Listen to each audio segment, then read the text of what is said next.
Сәлеметсіздер ме? Біз Шымкент қаласы номер 89-шы IT мектеп лицейінің оқушылары Сенбиева Бағдат және Алтаев Бауыржан. Бүгінгі біздің жобамыз экология және ғарыш қызметі секциясы бойынша. Жобамыздың тақырыбы Байқоңыр ғарыш айлағындағы зымыран отынан бөлінетін түрлі улы газдарды экофильтр құрылғысы арқылы залалсыздандыру. Енді видеоға назар аударсаңыздар. Байқоңыр ғарыш айлағынан зымыран тасығыштар мен ғарыш кемелерінің тоқтаусыз ұшырылып жатқанына 60 жылдан асты. Оның экологиялық зардабының радиусы бірнеше облысқа тараумен келеді. Аралдың тартылып кетуіне де ұшқан ракеталардың зияны тиген. Ал осы күні Байқоңырдың экологиялық зардабы әбден шегіне жетті. Жер суымыз толық бөлінді. Жан-жануар қырылып, даламыз шөппен ағаш шықпайтын қуаңға айналды. Адамдар шетінен қатерлі ісік дертіне ұшырап, жас сәбилер ақыл есі кем болып туылуда. Байқоңырдың бүгінгі ахуалы кеңес заманындағы Семей проблемасынан кем емес. Біздің жобамыздың мақсаты зымыраннан бөлінетін улы газдар залалсыздандырып, адам өміріне зиянсыз етіп шығару. Олардың бірі көмірқышқыл газы, азот тотығы, азот диоксиді және азот шала тотығы. Бұл газдар адам өміріне өте қауіпті газдар. Қазіргі таңда Байқоңырдың экологиялық проблемасы Семей полигонынан кем емес. Бұл жобаны қорғауда бізге Байқоңырда экологиялық проблема түрткі болды. Енді сіздерге құрылғымыздың құрылымымен таныстырып кететін болсам, біздің экофильтр құрылғымыз. Ең алдымен біздің құрылғымыздың екі жағында екі кіріс вентиляторы орналасқан. Ал залалсызданған ауаны шығаратын бір шығыс вентиляторы орналасқан.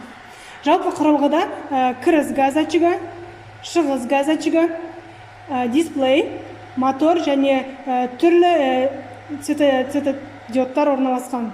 Біздің құрылғымыз екі түрлі режимде жұмыс жасайды. Біріншісі бұл жай режим, яғни ауадағы қалдық газдарды залалсыздандыратын режим болып табылады. Ал екінші күшейтілген эко-режим болып табылады.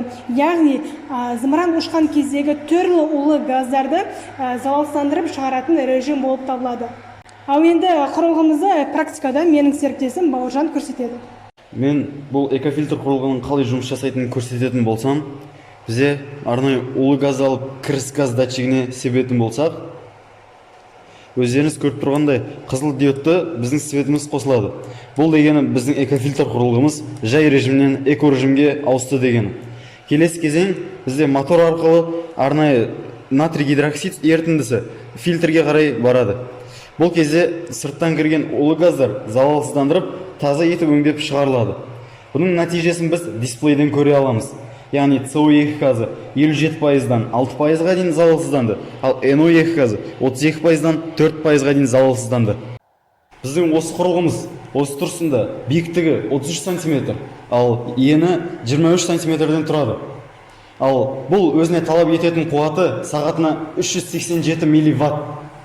Ал дәл осы тұрсында 10 литр ауа құрамындағы 1,4 CO2 газын 2 мг NO2 газын залалсыздандыра алады. Ал біз бұны Байқоңыр ғарыш айлағына орнататын болсақ, 330 есе үлкейтуіміз керек болады.